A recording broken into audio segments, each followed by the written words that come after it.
हर खबर पर होगी आपकी पकड़। डाउनलोड कीजिए एबीपी लाइव ऐप। बिहार चुनाव की तारीखों का ऐलान कर दिया गया चुनाव आयोग के द्वारा। पहले चरण का चुनाव 28 अक्टूबर को होगा, दूसरे चरण का चुनाव 3 नवंबर को और तीसरे चरण का चुनाव 7 नवंबर को होगा। 3 चरण में बिहार के जो कहा जाए कि मतदान पूरा कर लिया जाएगा और 10 नवंबर को नतीजे आ जाएंगे। कौन बनेगा मुख्यमंत्री ये तय हो जाएगा। 3 तारीखें 28 अक्टूबर, 3 नवंबर और 7 नवंबर। नतीजों का दिन 10 नवंबर। ये 4 वो अहम तारीखें जो बिहार चुनाव को देखते हुए बहुत अहम हो जाती है। इस समय आपकी टीवी स्क्रीन पर हम आपको बता दें कि पहले अक्टूबर यानी 1 अक्टूबर को फर्स्ट फेज के लिए नोटिफिकेशन हो जाएगा। लास्ट डेट 8 अक्टूबर होगी। 71 सीटों के लिए 16 जिलों में मतदान किया जाएगा। पहले फेज में 31,000 से ज्यादा पोलिंग बूथ बनाए जाएंगे और अगर हम सेकंड फेज की बात करें तो 3 नवंबर को मतदान होगा। नोटिफिकेशन की तारीख भी आ गई है। 9 अक्टूबर से 16 अक्टूबर तक नोटिफिकेशन यानी लास्ट डेट 16 अक्टूबर।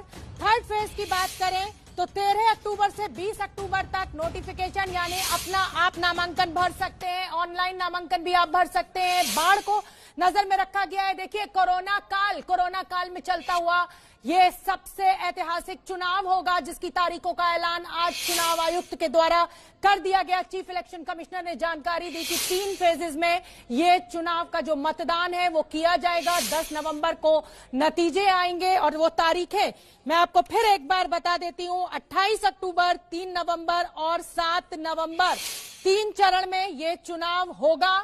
आपको बता दें कि पहले चरण में 71 सीटों के लिए 16 जिलों में मतदान होगा। 31,000 पोलिंग बूथ बनाए जाएंगे और अगर हम दूसरे फेज की बात करें तो 94 असेंबली कंस्टिट्यूएंसीज के लिए 17 जिलों में मतदान होगा। लगभग 42,000 मतदान केंद्र बनाए जाएंगे।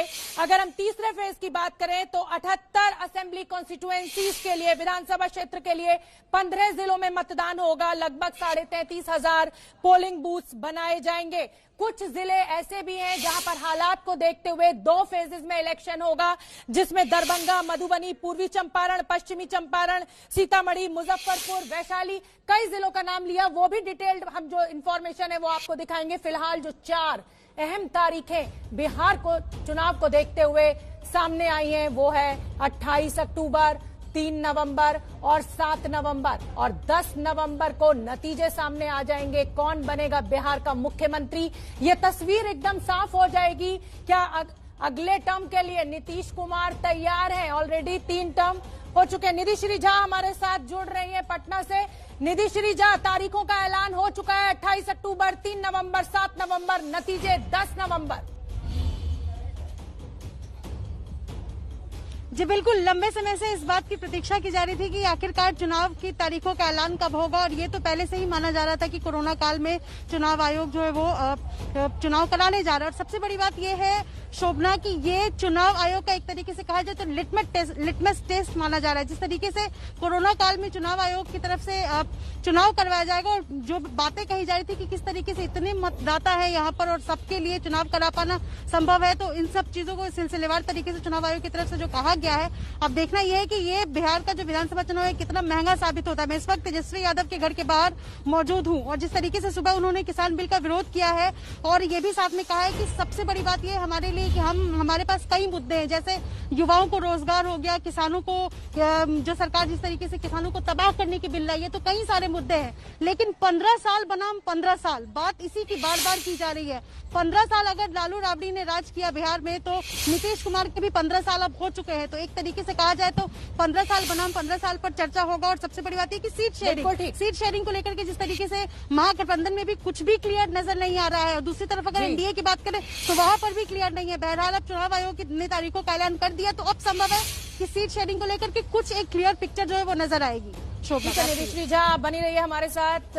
मेरे वरिष्ठ सहयोगी दिबांग भी हमारे साथ जुड़ रहे हैं। दिबांग, बहुत इंतजार था इन तारीखों का और ऐसा लग रहा था कि कोरोना काल के चलते हुए कहीं ऐसा ना हो कि चुनाव हो ही ना, लेकिन सुप्रीम कोर्ट ने भी उस याचिका को सुनने से इनकार कर दिया और आज चुनाव आयुक्त ने तारीखों का ऐलान कर दिया। 3 फेजेस में होंगे बिहार के चुनाव 243 सीटों के लिए। क्या कहेंगे आप? जी हाँ, बिल्कुल आप सही कह रहे थे। इस पर बड़े कयास लग रहे थे कि चुनाव होंगे या नहीं होंगे, क्योंकि देखिए इन्होंने कहा कि दुनिया के सबसे बड़े चुनाव होंगे। ये बात बिल्कुल सही है। अगर आप चुनावों की बात करें तो दुनिया में कई दर्जनों ऐसे देश हैं जहां पर चुनाव हुए हैं। कोरोना काल में भी कोरोना की वजह से 90 के करीब देश हैं जहां चुनाव टले भी हैं। एक सबसे बड़ी चिंता इसमें यह होती है कि आपका टर्नआउट कैसा होगा। ये सबसे बड़ी चिंता है, कितने लोग वोट करने जाते हैं। दूसरी जो बड़ी बात है, जो देखी गई पोलैंड में, जो देखी गई सिंगापुर में, जो देखी गई सर्बिया में, कि वहां चुनाव के बाद और चुनाव प्रचार के दौरान ये जो केसेस हैं, कोरोना के जो केसेस हैं, उनकी संख्या में बढ़ोतरी हुई। तो एक वो बड़ी चुनौती है। ये दो बड़ी चुनौतियां हैं कई, और ये जो खास इंतजाम किए हैं आपने सुने होंगे, जिस तरह की डिटेलिंग उन्होंने बताई किस तरह से होगी, उसमें भी दुनिया भर में चुनाव प्रचार हो चुके हैं। डिटेलिंग तरह तरह की आ चुकी है। यानी ऐसे भी देश हैं जहां पर ये जो स्याही लगाई जाती है उसके अलग अलग उन्होंने स्वैप बना के रखे थे। लोग खुद अपने हाथों में स्याही लगा रहे थे। तो डिटेलिंग बहुत आवश्यक है ये देखने के लिए कि कोरोना का जो प्रकोप है और ज्यादा न फैले, कोरोना और ज्यादा न बढ़े। चुनाव में जो हम लोग रंग देखते हैं, जो पंकज को देख रहा हूं, जो रंग पत्रकार देखना चाहते हैं, किस तरह से रैलियां हुई, किस तरह से लोगों ने नारे लगाए, वो रंग शायद इस बार न दिखाई दे। तो उस हिसाब से चुनाव फीका होगा। लेकिन बहुत जरूरी है, बहुत आवश्यक है कि चुनाव में सुरक्षा हो, सुरक्षित तरीके से हो, लोग सुरक्षित रहें। बिल्कुल ठीक है। दिबांग आप बने रहिए। पंकज झा दरभंगा से मेरे साथ जुड़ रहे हैं। पंकज झा, एक तरफ तो ये लग रहा था कि कोरोना काल कहीं चुनाव की तारीखें ही ना आए सामने, लेकिन सुप्रीम कोर्ट ने भी साफ कर दिया कि चुनाव नहीं टलेगा और आज तो तारीखें आ गई जिसका सबसे ज्यादा इंतजार था। 10 नवंबर को तय हो जाएगा कौन बनेगा मुख्यमंत्री बिहार में। जी हाँ शोभना, और इसीलिए मैं शुरुआत से ही आज कह रहा था कि 2 या 3 चरणों में चुनाव होंगे। 3 चरणों में चुनाव की तारीखों का ऐलान कर दिया गया है। 10 तारीख को चुनावी नतीजे आ जाएंगे। बाकायदा पूरी एक एक चीज का ब्यौरा दिया गया है कि इस कोरोना के संक्रमण के बीच में बिहार में बूथ पर कैसे मतदान होगा, उसके लिए क्या एहतियाती उपाय किए जाएंगे। शोभना, आपको बताऊं कि पिछली बार यानी 2015 में जब लालू यादव और नीतीश कुमार थे तब 28 नवंबर को विधानसभा गठित कर ली गई थी। इस बार भी एक डेडलाइन था, उससे पहले ही 10 नवंबर को, यानी बहुत कम समय रह गया है और इस दौरान चुनाव हो जाएगा, मतदान हो जाएगा। जिस जगह पे मैं खड़ा हूं, जो मिथिला का दरभंगा है, यहीं से पहले चुनाव की शुरुआत होगी। जो पहले 28 अक्टूबर को जो पहले दौर का मतदान होगा इसी इलाके में होगा। बिल्कुल। और पंकज झा, ये भी निकलकर सामने आया कि कुछ इलाकों में जहां बाढ़ आई हुई है या बाढ़ प्रभावित इलाके हैं या कोरोना का कहर बहुत ज्यादा है, कुछ जिलों में 2 फेज में भी चुनाव कराने की बात कही है चुनाव आयुक्त ने। जी हाँ बिल्कुल, इस बार ये किया जा रहा है कि कई इलाकों में, बिल्कुल सही बात है कि अभी भी घर पानी में डूबे हुए हैं, कोरोना के संक्रमण का खतरा लगातार बना हुआ है। इस बार जो बूथ हैं जहां पर मतदान होता है उसमें एक रिस्ट्रिक्शन कर दिया गया है कि एक बूथ पर 1000 वोटर ही वोट कर पाएंगे। पहले 2200 तक के वोटर हुआ करते थे, तो रिस्ट्रिक्टेड कर दिया गया है। कम लोग बूथ के अंदर जाएंगे, सोशल डिस्टेंसिंग का पालन हो जाएगा। दूसरा ये किया गया कि बूथों की संख्या बहुत बढ़ा दी गई, करीब करीब दोगुनी कर दी गई है। यानी कि कोरोना के कारण चुनाव की जो स्वरूप है, मतदान का स्वरूप, वो बदल जाएगा। लेकिन आपको शोभना एक बात बताऊं, बड़ी रैलियां ना हो, लेकिन मैं पिछले 4-5 दिनों से देख रहा हूं कि छोटी छोटी सभाएं हो रही है। वहां पर ऐसा नहीं लगता, लोगों ने ये मान लिया कि हमें कोरोना के साथ जीना है, वो नेता हो, कार्यकर्ता हो या फिर वोटर हो। नामांकन भी ऑनलाइन भरा जाएगा, तो एक तरह से देखा जाए तो सभी एहतियात बरते जा रहे हैं चुनाव आयोग के द्वारा कि किसी भी तरह ऐसा ना हो कि चुनाव के बहाने ये संक्रमण, कोरोना काल जो है, जो सबसे बड़ी मुसीबत मानव जाति के लिए बना हुआ है, वो फैल जाए बिहार में। पंकज झा। जी हाँ, तमाम सावधानियों के बावजूद ये होता है कि पॉलिटिकल पार्टी के लोग जब भीड़ जमा हो जाती तो वहाँ कोई नियम कानून का मर्यादा नहीं रह जाती। तो इसीलिए जब आप नॉमिनेशन करने जाते हैं, याद होगा आपको कि किस तरीके से रैलियां निकाल करके, रोड शो करके लोग नेता जाते थे। इस बार कहा गया कि नहीं, आप ऑनलाइन कर दीजिए, बाद में ऑफलाइन में कागज जमा हो जाएगा जिला निर्वाचन अधिकारी के साथ। तो बहुत कोशिशें की जा रही हैं कि इसमें भीड़ न जमा हो, संक्रमण न फैले। पूरा चुनाव आयोग ने इस बारे में एक एक चीज के बारे में बताया है। बिल्कुल। मैं अरविंद मोहन जी, वरिष्ठ पत्रकार मेरे साथ जुड़े हैं, उनका मैं रुख करूंगी। उससे पहले पंकज झा, मैं एक बात और आपसे जानना चाहूंगी कि एक मतदान केंद्र पर 1000 वोटर ही जा पाएंगे, तो ये जो मतदान केंद्र है, क्या ये बहुत पास पास बनाए जाएंगे? क्योंकि हजारों में संख्या होती है एक कॉन्स्टिट्यूएंसी में, तो उसकी व्यवस्था क्या होगी?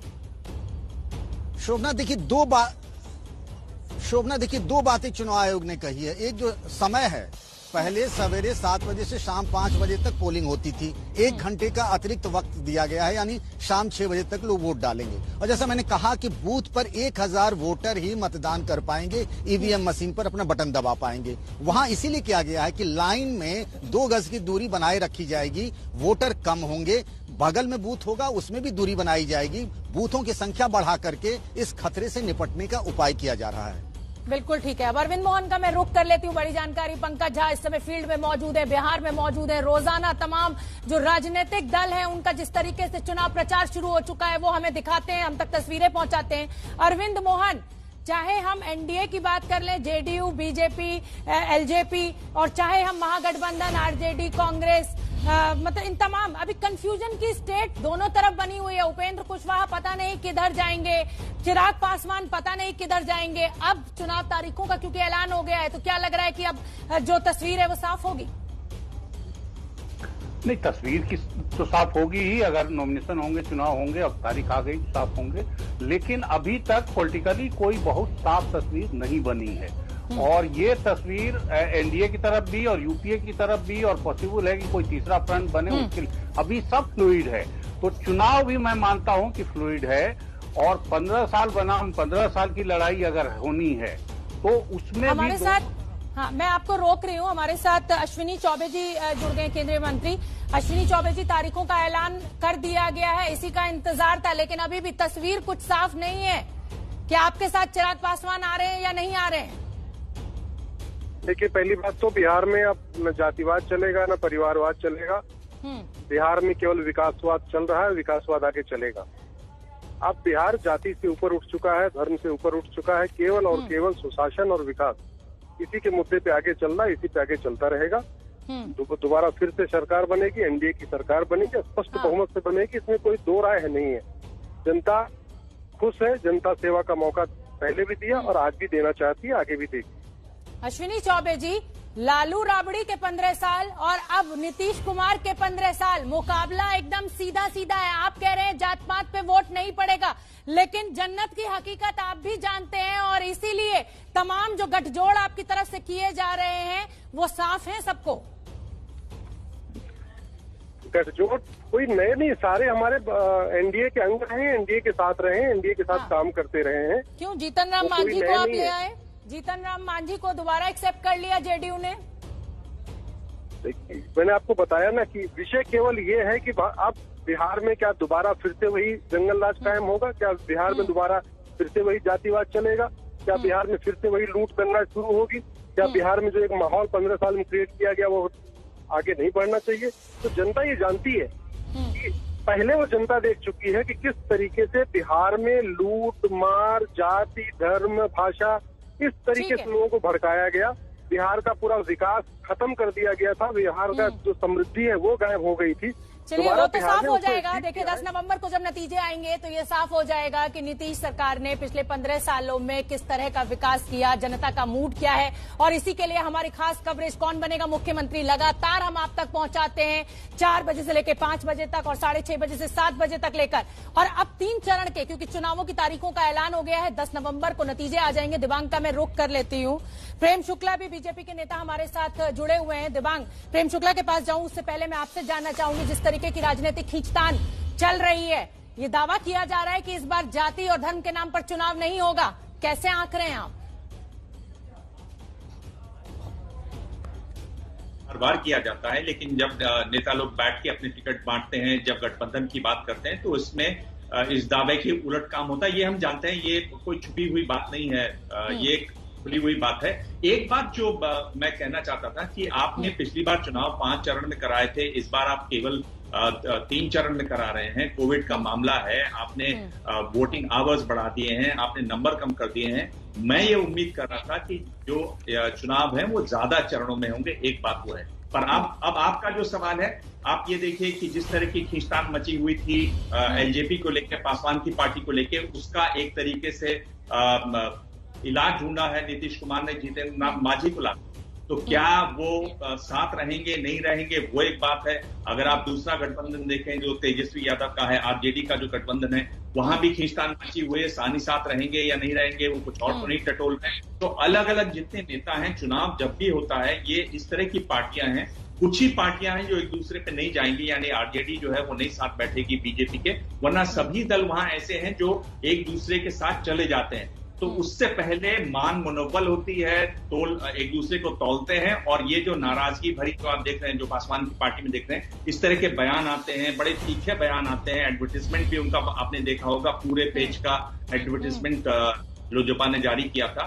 तो ये सब वो एक पोजिशनिंग है, एक खींचतान है, एक ज्यादा से ज्यादा अपने उम्मीदवार खड़े करने की ठीक है दिव्यांग, मैं आपको 10 सेकंड के लिए रोक रही हूँ। बड़ी खबर मैं अपने दर्शकों को बता दूं, जेडीयू की प्रतिक्रिया आ गई है। जो केसी त्यागी हैं, जेडीयू के नेता, वो कह रहे हैं कि जेडीयू के सामने कोई चुनौती नहीं है। मतलब नीतीश सरकार के लिए दोबारा कहा जाए कि चौथे टर्म में आना कोई मुश्किल है ही नहीं, 10 नवंबर को तय हो जाएगा, जैसा कि मैं लगातार बार बार कह रही हूँ। सुन लेते हैं क्या कह रहे हैं केसी त्यागी।